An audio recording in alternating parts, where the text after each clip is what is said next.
ഈയിടെയായിട്ട് എന്നോട് കുറേ പേരൊരു കാര്യം ചോദിക്കാറുണ്ട്.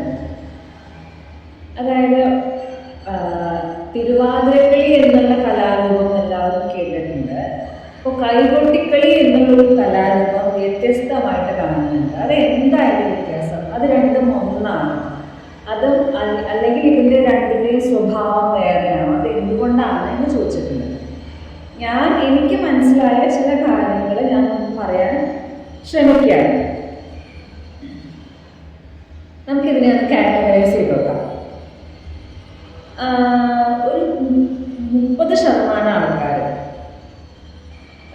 മോഹിനിയാട്ടം എന്ന് പറഞ്ഞ കലാരൂപം ക്ഷേത്രകലയായിട്ട് ആണ് മനസ്സിലാക്കിയിട്ടുള്ളത്. അത് കേരളത്തിൻ്റെ തനതായ കലാരൂപമാണ്. എല്ലാവരും എന്താ പറയുക, ഒരുപാട് ഈ ഒരു മോഹിനി വേഷത്തിന് എല്ലാവരും ആസ്വദിക്കുന്ന ആൾക്കാരാണ്. ഈ മോഹിനിയാട്ടവും തിരുവാതിരക്കളിയും ഒരുപോലെ കണക്കാക്കുന്ന ചിലവരുണ്ട്.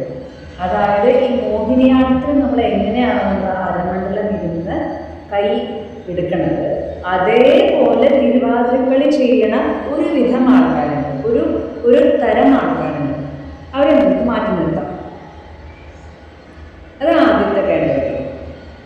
രണ്ടാമത്തെ 30% എന്ന് ഞാൻ പറഞ്ഞത്, രണ്ടാമത്തെ 30% എന്ന് ഞാൻ പറഞ്ഞത് തിരുവാതിരക്കളി കൈകൊട്ടിക്കളിയും ഒന്ന് എന്ന് മനസ്സിലാക്കുന്ന വേറൊരു കാറ്റഗറിയുണ്ട്. തിരുവാതിരക്കളി എന്ന് പറഞ്ഞു കഴിഞ്ഞാൽ അതൊരു അനുഷ്ഠാന കലയാണ്.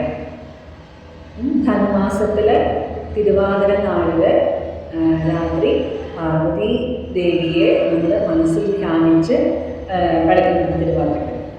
അതൊരു അങ്ങനത്തെ കലയാണ്, അനുഷ്ഠാന കലയാണ്. അത് ഈ മോഹിനിയാട്ടം പോലെ തിരുവാതിര കളിക്കുന്ന ഒരു കൂട്ടറിനെ കുറിച്ച് ആദ്യം പറഞ്ഞു. രണ്ടാമത് തിരുവാതിരയെ കൈകൊട്ടിക്കളി ഒന്നാണ്. നമ്മൾ വടക്കൻ ഭാഗങ്ങളിൽ അല്ലെങ്കിൽ മലബാർ ഭാഗങ്ങളിൽ കൈകൊട്ടിക്കളി എന്നാണ് തിരുവാതിരക്കളിയെ വിശേഷിപ്പിക്കുന്നത് കൂടുതൽ ആൾക്കാർ. പക്ഷെ തെക്കൻ ഭാഗത്ത് കൈകൊട്ടിക്കളി എന്ന് പറയുന്നില്ല, തിരുവാതിരക്കളി എന്ന് തന്നെയാണ് അവരുടെ പദപ്രയോഗം തന്നെയാണ്. അതടുത്ത 30% ആൾക്കാർ.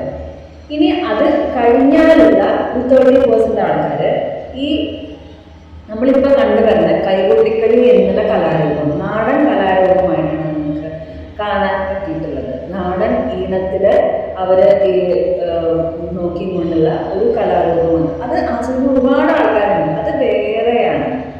അതും ഇതുമായിട്ട് യാതൊരു ബന്ധവും ഇല്ല. പിന്നെ അവസാനത്തെ വരുന്ന 10% ആൾക്കാരെന്ന് പറയുകയാണെങ്കിൽ അത് മോഹിനിയാട്ടമാണെങ്കിലും തിരുവാതിരക്കളി ആണെങ്കിലും കൈകൊട്ടിക്കളി ആണെങ്കിലും അതിൻ്റേതായിട്ടുള്ള രീതിയിൽ അതിനെ നോക്കിക്കാണുകയും പ്രത്യേകിച്ചൊരു അഭിപ്രായം പറയാത്ത ഒരു കാറ്റഗറി 10% ആൾക്കാർ ഞാൻ മാറ്റി നിർത്തിയെന്ന്. അപ്പോൾ ഇതിൽ ഇപ്പം എനിക്ക് പറയാനുള്ളത്, ഈ മോഹിനിയാട്ടം കളിക്കുന്ന ആൾക്കാർ അതിൻ്റേതായിട്ടുള്ള രീതിയിൽ മോഹിനിയാട്ടം കളിക്കാം. തിരുവാതിരക്കളി കളിക്കുമ്പോൾ ഒരിക്കലും മോഹിനിയാട്ടം പോലെ തിരുവാതിരക്കളി കളിക്കാതിരിക്കുക. അതിപ്പോൾ ഒരുപാട് പേര് മാറ്റി.